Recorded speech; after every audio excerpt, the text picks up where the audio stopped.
천서 자매입니다. 저는 중학교 2학년 때 해피스쿨을 통하여 교회에 왔습니다. 교회에 오기 전 저는 제가 항상 불행하다고 생각했습니다. 인생의 목적을 알지 못한 채 방황했습니다. 하루하루 시체처럼 학교도 대충 다니며 아무것도 하지 않고 지냈습니다. 내일 죽어도 좋다고 생각했습니다. 내 삶에 만족해서가 아닌 사는 게 의미 없다고 생각했기 때문입니다. 그렇게 저는 죽는 것을 기다리며 살았습니다.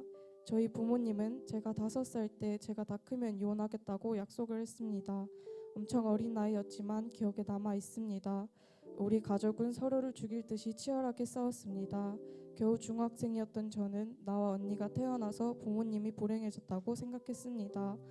어머니는 늘 술을 마시고 저와 언니 탓을 하며 욕을 했고, 언니는 늘 정신이 불안정해 저에게 화풀이를 하며 폭언과 폭행을 했습니다. 저는 늘 혼자였습니다. 그렇게 사랑받지도 못하고 사랑을 하지도 못한 채 자라면서 또 한편으로는 사랑받지 못한 것을 들킬까봐 두려워하며 살았습니다. 어려서부터 이어졌던 전쟁 같은 집은 저를 그렇게 사는 것이 당연한 것으로 여겨지게 했습니다. 그러던 중 학교 점심시간에 친구들이 모여있는 곳으로 가게 됐습니다. 그곳에는 해피스쿨이 열리고 있었고 친구들을 따라 저도 자연스럽게 듣게 됐습니다. 친구들과 떠드느라 내용에 집중하진 않았지만 그 시끄러운 와중에도 열심히 해피스쿨을 인도하는 친구가 눈에 들어왔습니다. 저는 쟤는 뭐 때문에 저렇게 열심히 설명을 하지? 라는 생각이 들었습니다. 해피스쿨이 끝나고 해피스쿨 인도하는 친구가 교회로 초청을 했습니다. 친하진 않았지만 그 친구의 의외의 모습에 신기하기도 하고 친구들도 간다기에 주일에 교회로 갔습니다. 다른 교회와 다른 분위기에 한번 신기했고, 교회에 가니 평소에 욕하며 놀았던 친구가 얌전해진 모습으로 교회에 있는 게 저를 2번 신기하게 했습니다.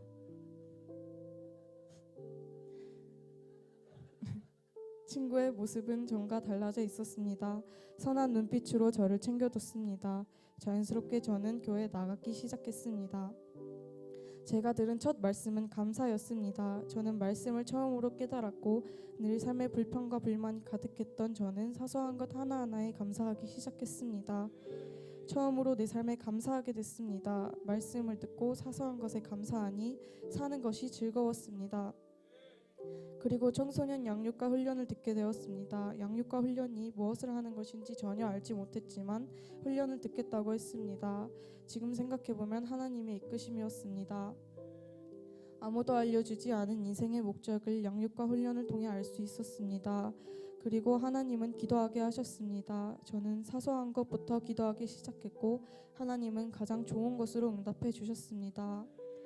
평소 불면증이 있던 저는 잠을 잘 수 있게 되었고 잠을 잘 자니 피부도 좋아졌습니다. 학교에서 한 선생님이 저에게 안색이 너무 좋아지고 행복해 보인다고 했습니다. 저는 기뻤고 곧바로 선생님께 교회에 나가서 그런 것이라고 대답하였습니다. 항상 텅텅 빈 것 같은 느낌이었지만 예수님을 믿으니 하루하루 채워지는 기분이었습니다. 처음으로 행복하다고 느꼈습니다. 그리고 어메이징 캠프를 통해 가정과 인간관계에 대한 아픔과 상처를 치유해 주셨고 의지할 곳 하나 없던 저에게 하나님은 나의 친구가 되어 주셨습니다. 저의 아픔에 공감하여 주시고 위로해 주셨습니다. 그렇게 저는 교회 안에서 하나님 안에서 계속해서 변화되었습니다. 가정에서도 더 이상 슬프지 않았습니다. 가족들이 나에게 상처 주는 말을 하거나 상처 주는 행동을 해도 하나님이 지켜주셨기 때문에 더 이상 상처받지 않았습니다. 그렇게 저는 고등학생이 되었고 부모님은 어렸을 적부터 이야기하셨던 이혼을 하셨습니다. 저는 어머니와 둘이 살게 되었습니다. 그리고 언니와는 크게 싸워 연락을 하지 않게 되었습니다. 그렇게 20살이 되었고 저는 혼자 살게 되었습니다. 어머니와는 연을 끊게 되었고 가족 중에 유일하게 믿었던 아버지가 아이가 생기고 새로운 가정이 생겼습니다.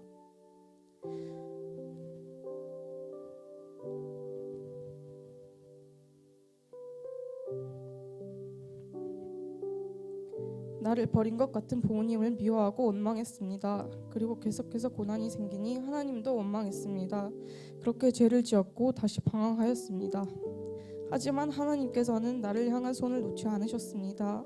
하나님을 원망해도 하나님은 나를 사랑하신다 말씀하셨습니다.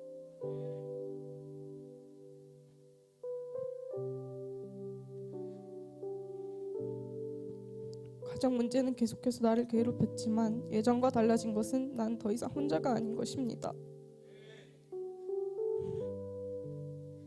하나님 아버지가 계셨고 나의 집이 된 교회가 있었고 스승 되신 담임 목사님이 계셨고 교회 공동체 셀가족이 있었습니다.